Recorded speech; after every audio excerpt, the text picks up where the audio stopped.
Hello everyone. आज हम पढ़ाई से हट के एक नए टॉपिक पे बात करने वाले हैं।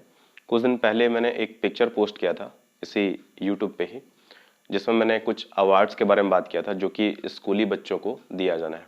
उसी बारे में आज बात करेंगे। CSIR एक संस्थान है जिसका पूरा नाम है council of scientific and industrial research, यानी कि वैज्ञानिक तथा औद्योगिक अनुसंधान परिषद। इवन जो हमारा वैक्सीन बन रहा है कोविड के खिलाफ, उसमें CSIR का बड़ा रोल है। लैब्स उन्होंने अवेलेबल कराए हैं ताकि बहुत सारे मेडिसिन बन सके। तो बेसिकली रिसर्च से रिलेटेड है ये जो CSIR संस्थान है। ओके, तो अब ये एक अवार्ड दे रहे हैं। अवार्ड किनको दे रहे हैं? स्कूली स्टूडेंट्स को दे रहे हैं, स्कूली बच्चों को दे रहे हैं। और अवार्ड का नाम है innovation award for school children, जो कि कौन से ईयर में दिया जाएगा? 2022 में दिया जाएगा। हिंदी में इसका नाम है नवाचार पुरस्कार, इनोवेशन अवार्ड या फिर नवाचार पुरस्कार।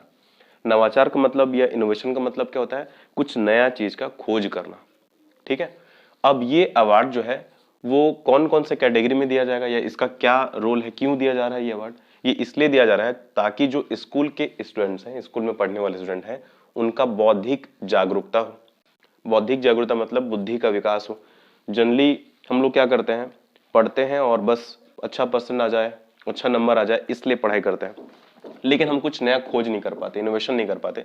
तो इसलिए बौद्धिक जागरूकता के लिए अवार्ड दिया जा रहा है। साथ में नए खोज में रुचि उत्पन्न हो उसके लिए दिया जा रहा है। और ये नवोन्मेष, नवाचार को ही नवोन्मेष कहा जाता है, नवाचार को विकसित करने के लिए, इनोवेशन को डेवलप करने के लिए, कि जो हमारे स्टूडेंट्स हैं वो नया नया चीजों का खोज करें, उनकी तरफ उनका ध्यान जाए, न सिर्फ रट के लिखना वहां तक सीमित रहे हमारा दिमाग, बल्कि हम खोज करने में भी ध्यान दें। इसके लिए ये सब अवार्ड को दिया जा रहा है। तो ये जो अवार्ड है बेसिकली एनुअल अवार्ड है, यानी कि हर साल ये अवार्ड होता है। और ये सबसे पहले शुरू हुआ था 26 अप्रैल 2002 को, तब से लेकर आज तक चला रहा है। अब यहाँ पे अप्लाई कौन कर सकता है? अप्लाई कौन कर सकता है, यानी किन्हें इस अवार्ड में इंटरेस्ट लेना चाहिए? हर कोई इस अवार्ड को इंटरेस्ट नहीं ले सकता। मान लो किसी का 11th या 10th में 99% है, लेट्स से, तो ऐसा नहीं है कि बहुत अच्छा परसेंट, हमको बहुत अच्छा सब कुछ आता है तो हम यहाँ पे अप्लाई कर देंगे, ऐसा नहीं है। अगर 99% है उसके बावजूद भी अगर उसके पास घिसे पिटे आइडिया है तो ही कैन नॉट अप्लाई, और if he applies then he will reject, क्योंकि उसको जो पुराना आइडिया होगा वो काम नहीं आएगा। लेकिन अगर किसी का 60% 70% ही एवरेज स्टूडेंट है, लेकिन उसके पास नए नए टेक्नोलॉजीज हैं, नए नए मॉडल्स हैं, नए नए आइडिया है, तो वो अप्लाई कर सकता है। तो नए वैज्ञानिक या प्रौद्योगिक अवधारणा जिसके पास है, प्रौद्योगिक मतलब इंडस्ट्रियल, ठीक है, इंडस्ट्री मतलब फैक्ट्री से रिलेटेड कुछ भी अगर नया सुधार किया जा सकता है जिससे पोल्यूशन कम हो, ऐसा कुछ नया आइडिया है या वैज्ञानिक आइडिया है, तो वो अप्लाई कर सकता है। अगर किसी के पास कोई नया मॉडल है, ठीक है, नया मॉडल, पुराने मॉडल से छोड़कर कोई नया मॉडल बना है जो कि हमारे जीवन में कुछ क्रांति ला सकता है, कुछ बदलाव ला सकता है, हमारे डेली लाइफ को ईजी कर सकता है, तो उसको हम लोग यहाँ पे इनवाइट कर सकते हैं। कोई नया डिजाइन है, ठीक है, जो नया डिजाइन दिया जिससे हमारा लाइफ ईजी हो सके। जैसे कि पहले लैंडलाइन फोन हुआ करते थे, वायर होता था, हम उसको एक से दूसरे जगह लेके नहीं जा सकते थे, लेकिन फिर डिजाइन में चेंज किए, मोबाइल को पोर्टेबल बनाया गया, तो हम मोबाइल को कहीं भी ले आ सकते हैं पॉकेट में रख के। तो किसी ने तो उसको डिजाइन किया था, उसका नया आइडिया तो था, ठीक है। अब दूसरा आइडिया की तरफ देखें तो हम लोग सबसे पहले जो गाड़ी थी उसको पेट्रोल से, डीजल से चलाते थे। अब नए इनोवेशन हम बैटरी से चला रहे हैं, जिस बैटरी से मोबाइल चल रहा है उसी से अब कार भी चल रहा है, बाइक भी चल रहा है, स्कूटी भी चल रहा है। तो ऐसे नए नए डिजाइन अगर हमारे पास हैं। उसके बाद प्रॉब्लम सॉल्यूशन। प्रॉब्लम सॉल्यूशन क्या है? हम अपने आसपास देखेंगे क्या क्या प्रॉब्लम हम डेली लाइफ में फेस कर रहे हैं, और जो भी प्रॉब्लम फेस कर रहे हैं उसका अगर हमारे पास सॉल्यूशन है तो हम उसको यहाँ पे दे सकते हैं, और अगर वो सॉल्यूशन पसंद आए तो हम भी सेलेक्ट हो जाएंगे। तो इतने सारी चीजें हैं। एक एग्जांपल के तौर पे बताता हूं, जैसे कि फॉर एग्जांपल हम लोग पहले सिंचाई कैसे करते थे, या गमले में अगर हम लोग को पानी डालना है, किसी पेड़ पे पानी डालना है, तो हम लोग क्या करते थे? खेत में पानी डालना है तो क्या करते थे? हम लोग के पास बारिश का ही ऑप्शन हुआ करता था, पर बारिश ना हो तो फसल फिर खराब हो जाता था। अब बारिश ना होने से हम लोग क्या करने लगे, मग्गे में या बाल्टी में पेड़ पौधे जो हमारे पास रहते हैं उन पे पानी डालना चालू किया। पर उससे क्या होता था, तने में या जड़ पे पानी पहुंचता था, लेकिन बारिश जैसे हर एक पत्ते को भिगा के नीचे जाता था, वो पत्ते पे नहीं मिलता था। पर उससे फिर हम लोग ये सोचे कि किस तरह से आर्टिफिशियल हम लोग बारिश करा सकते हैं। तो हम लोग कुछ ऐसा ऐसा जुगाड़ करने लगे जिससे एकदम शॉवर टाइप का पानी गिरता रहे, पेड़ पे, पौधे पे, उसके पत्तियों पे, हर जगह पानी गिरे। तो हम लोग स्प्रिंकल टाइप का कुछ व्यवस्था किए, जिससे फव्वारे टाइप का पानी हर जगह छिड़कते रहता है, सब पौधे पे गिरता रहता है, पत्तियों पे गिरता रहता है, पत्तियों से होकर जड़ तक पहुंचता है। तो एक अच्छा आइडिया हो गया। इस तरह से कोई नया प्रॉब्लम अगर आपको दिख रहा है, उसका भी अगर आपके पास सॉल्यूशन है तो वो आप दे सकते हैं। ओके, नेक्स्ट, क्या नहीं करना है। अगर हम लोग को बस अप्लाई कर ही देना है, उसके लिए आप सीधा गूगल पे जाके सर्च नहीं मारेंगे कि कोई नया आइडिया हमारे पास बताओ, ये प्रॉब्लम सॉल्यूशन के लिए क्या कर सकते हैं। तो गूगल से जो आएगा उसको फिर इनवैलिड कर दिया जाएगा। गूगल से या यूट्यूब से देख के गूगल नहीं करना है हम लोग को अपना खुद का नया आइडिया देना है, ठीक है, तब जाके वो एक्सेप्ट होगा। और जो भी हम लोग सबमिट करने वाले हैं वो प्रोटोटाइप होना चाहिए, ठीक है। प्रोटोटाइप का मतलब कुछ नहीं है, ये एक शब्द दे दिया भारी भरकम सा, कुछ नया टाइप का लगता है।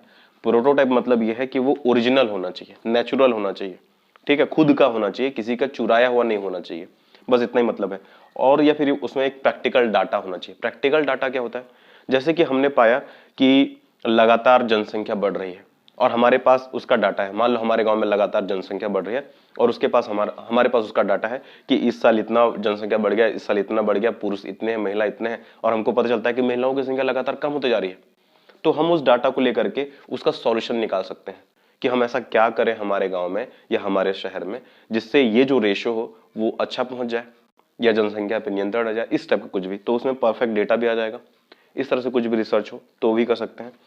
उसके बाद अप्लाई क्या एक ही आदमी कर सकता है?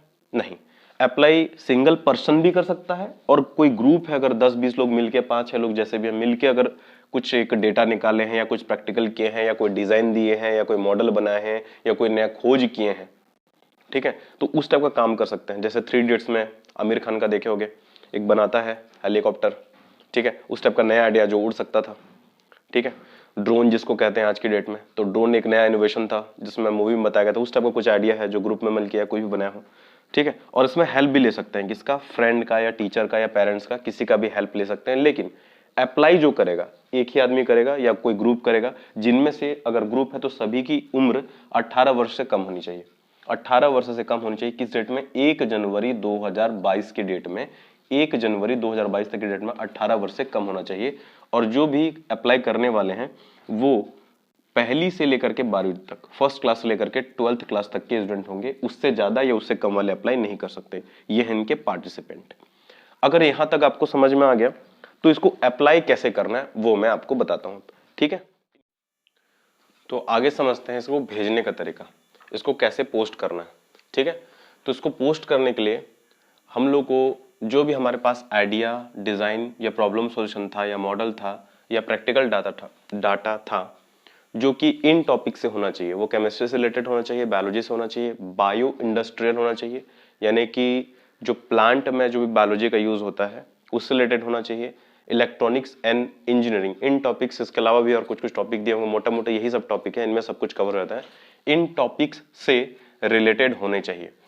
इसको, इन टॉपिक्स को, जो भी हमारे पास थॉट है, नया चीज है, नवाचार है, उसको हम लोग को 5000 शब्दों में उसके बारे में लिखना है, ठीक है। A4 साइज का जो व्हाइट पेपर होता है उसमें 5000 शब्दों में लिखना है। अब ऐसा जरूरी नहीं है कि गिन के 5000 शब्द करना है, ठीक है। 5000 से थोड़ा कम हो गया तो नहीं बनेगा या ज्यादा हो गया तो नहीं बनेगा, ऐसा नहीं है। हाँ, ज्यादा नहीं होना चाहिए, 5000 से अधिक नहीं होना चाहिए, और वहां पे कोई गिनने वाला है नहीं, वैसे थोड़ा बहुत 1-2 शब्द चलता है इधर उधर, बट ये याद रखिए कि 5000 से कम होना चाहिए। हाँ, 1000 भी काफी होता है, 1000-2000 में हो गया, अपना काम हो जाए बस। और अगर 2000 में काम हो गया तो जबरदस्ती का एक्स्ट्रा और नहीं लिखना है। तो जितने हमको आवश्यकता है, जितने की हमें जरूरत है, उतना ही हमें लिखना है। बस ये चीज याद रखना है कि 5000 से अधिक नहीं होना चाहिए। और हमारा जो माध्यम है वो हिंदी भी हो सकता है या इंग्लिश भी हो सकता है, इन दोनों में से कोई भी एक हो सकता है, राइट। उसके बाद हम लोग लिख लिए, उसको हार्ड कॉपी हमारा तैयार हो गया। जो A4 साइज का पेपर होता है उसको हार्ड कॉपी कहा जाता है, जो कंप्यूटर में होता है उसको सॉफ्ट कॉपी कहते हैं। तो जो हम लिखे हैं वो हमारा हार्ड कॉपी है, जो नोट्स है वो हमारा हार्ड कॉपी है। अब इस हार्ड कॉपी को अगर आप पहली से 8वीं के बीच पढ़ते हैं, from class 1 to 8th class के बीच में है, तो अपने हेड मास्टर से, और अगर आप 9वीं से 12वीं के स्टूडेंट हैं, 9 to 12th हैं, तो अपने प्रिंसिपल से आपको उसको ऑथेंटिफाई करना पड़ेगा, प्रमाणीकरण करना पड़ेगा कि मैं इस अवार्ड के लिए अप्लाई कर रहा हूं। आप खुद से अकेले से अप्लाई नहीं कर सकते, इसकी जानकारी आपके प्रिंसिपल या फिर हेडमास्टर को होनी चाहिए, तब जाके वो माना जाएगा कि हाँ ये स्कूल से गया है। बेसिकली इस बात से ये प्रूफ होगा कि आप किसी पर्टिकुलर स्कूल में पढ़ रहे हैं, ठीक है। ऐसा ना हो कि कोई पढ़ नहीं रहा है लेकिन उसका उम्र 18 से कम है तो कहीं भी अप्लाई कर देगा। तो उसी लिए उसको ऑथेंटिफाई किया जा रहा है, किसके थ्रू? हेडमास्टर या प्रिंसिपल के थ्रू। वो क्या करेंगे, अपना साइन करेंगे और साइन करने के बाद उसमें सील भी लगाएंगे अपने स्कूल का। ये चीज इंपॉर्टेंट है, सील एंड साइन दोनों होना चाहिए आपके हार्ड कॉपी पे, अदरवाइज उसको एक्सेप्ट नहीं करेगा। ठीक है, ओके। फिर ये सब कुछ काम हो गया, आप लिख भी लिए, आपका हार्ड कॉपी तैयार है, आपने प्रिंसिपल या हेडमास्टर से उसको ऑथेंटिफाई यानी कि प्रमाणित भी करवा लिया, सब कुछ ठीक है। अब क्या करेंगे, अब उसको भेजना है। कहाँ भेजना है, इनके पास भेजना है। तो इन्होंने अपना पता दिया कि भाई कहाँ भेजोगे। तो दो तरीके से भेज सकते हैं, या तो हम उसको ईमेल कर सकते हैं या तो हम उसको डाक के थ्रू भेज सकते हैं। डाक मतलब हम लोगों को करना पड़ेगा, स्पीड पोस्ट करना पड़ेगा। नाम सुनोगे स्पीड पोस्ट, अगर आप लोग को नहीं पता स्पीड पोस्ट क्या होता है तो अपने टीचर्स से आप पूछ लीजिएगा, वो बता देंगे कैसे होता है, क्या होता है।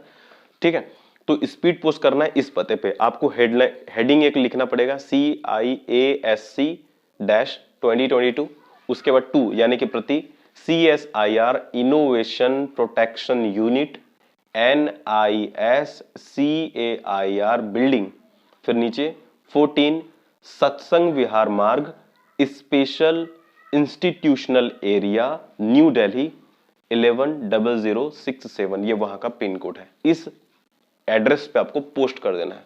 ठीक है, और ये कहां पे रहेगा, ये मान लो आपका पेपर है तो इस साइड पे रहेगा। ठीक है, और फ्रॉम करके आप उधर अपना डिटेल लिख सकते हैं, आपका जो भी नाम है, फादर्स नेम, स्कूल का नाम, सब कुछ वहां पे डिटेल पूरा अपना भर सकते हैं और इसको स्पीड पोस्ट कर देंगे। अगर आपको मेल करना है तो क्या करेंगे, ये जो भी आपके हार्ड पेज होंगे, जितने पेज के होंगे, उन सबका आपको फोटो खींचना है और फोटो खींच के आपको पीडीएफ बनाना पड़ेगा और उसका जो पीडीएफ तैयार हो जाएगा उसको इस मेल एड्रेस पर, ठीक है, इस एड्रेस पर आपको मेल कर देना है। एड्रेस है CIASC, सब स्मॉल पे है, सारा कैप्शन जो है वो स्मॉल लेटर में है। ठीक है, CIASC.IPU@NISCAIR.RES.IN यानी कि इन। ठीक है, इसमें आपको मेल कर देना है। अब मेल कर दिए, आपका पहुंच गया, लेकिन इसका एक लास्ट डेट भी है। ऐसा नहीं कि जब मर्जी आप मेल कर दो।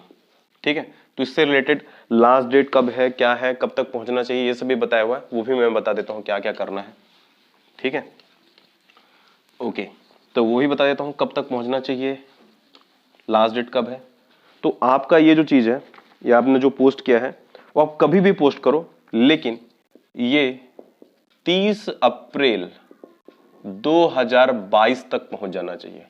इससे अगर लेट में पहुंचा तो फिर नहीं बनेगा। अगर आप पोस्ट करते हैं तो यहां पहुंचने में कम से कम 3 दिन लगेगा, मान के चलिए। ठीक है, 3 दिन लगेगा ही। तो आप अगर अपना आइडिया बना रहे हैं तो आपके पास अभी समय है, काफी समय है, 5 महीने का समय लगभग। ठीक है, आराम से बना लीजिए अपना हाँ, आराम से अपना बना लीजिए, सब कुछ बना लीजिए, फिर इसको पोस्ट कर दीजिए। अप्रैल मतलब क्या है, ये अभी आपका जनवरी चल रहा है। ठीक है, तो जनवरी बचा है, फेब बचा है, मार्च बचा है और अप्रैल बचा है, वो भी 30 अप्रैल। तो 1 2 3 महीना बचा है, सॉरी, है ना। तो ये 3 महीने में आपको कंप्लीट करना है और चौथे महीने में आपको पोस्ट करना है, तो भी आपका ये पूरा आराम से हो जाएगा। लेकिन इस डेट तक आपका ये पहुंच जाना चाहिए। ठीक है, ओके। तो आगे, अब मान लीजिए आपका पहुंच भी गया, आपका आइडिया अच्छा लगा और उन लोगों को आपको डिक्लेयर करना है, मान लीजिए आपको विजेता घोषित करना है, भाई आपका आइडिया बहुत अच्छा लगा। तो ये जो अनाउंसमेंट है वो कब होगा, 26 सितंबर 2022 को अनाउंसमेंट होगा अवार्ड का, कि कौन जीता ये बता देंगे। और इस दिन क्या है, 26 सितंबर 2022 को क्या है, एक स्पेशल दिन है जो कि है CSIR का फाउंडेशन डे है, यानी कि इस दिन इसका गठन हुआ था। तो इसी दिन तैयारी किया जा रहा है कि जो विनर है उसका अनाउंसमेंट करें। चलो, विनर का अनाउंसमेंट हो गया, तो 15 विनर्स को चुना जाएगा, 15 लोगों को, टॉप 15 विनर्स को चुना जाएगा, जिनको CSIR सर्टिफिकेट देगा, सभी को सर्टिफिकेट देगा। और सर्टिफिकेट के साथ जो फर्स्ट आएगा उसको 1 लाख रुपए का नगद पुरस्कार मिलेगा, नगद कैश मिलेगा। बाकी और जो अवार्ड मिलेंगे, ट्रॉफी और सर्टिफिकेट वगैरह, वो तो अलग। ठीक है, जो सेकंड आएगा उसको 50,000 रुपए मिलेगा नगद पुरस्कार। ठीक है, उसके बाद जो थर्ड आएगा उसको मिलेगा 30,000 का नगद पुरस्कार, जो फोर्थ नंबर आता है उसको मिलेगा 20,000 का नगद पुरस्कार, और जो फिफ्थ आता है उसको मिलेगा 10,000 रुपए का नगद पुरस्कार। तो ये कैश अमाउंट है। ठीक है, जैसा कि साइट में ये सब दिया गया है, ये सब कैश मिलेगा। और इसके साथ साथ हो सकता है वो सर्टिफिकेट या फिर ट्रॉफी वगैरह जो भी उनके पास हो वो देंगे। और इस तरह से मैंने पूरा प्रोसेस बता दिया। फिर भी किसी को कुछ पूछना होगा, कुछ डाउट रह गया होगा तो कमेंट सेक्शन में बता देना, जितना हो पाएगा मैं बता दूंगा। ठीक है, तो ये सब नए आइडिया के लिए आप लोग तैयार रहिए। अगर जिनके पास ऐसा कुछ आइडिया है अप्लाई जरूर कीजिए। All the best.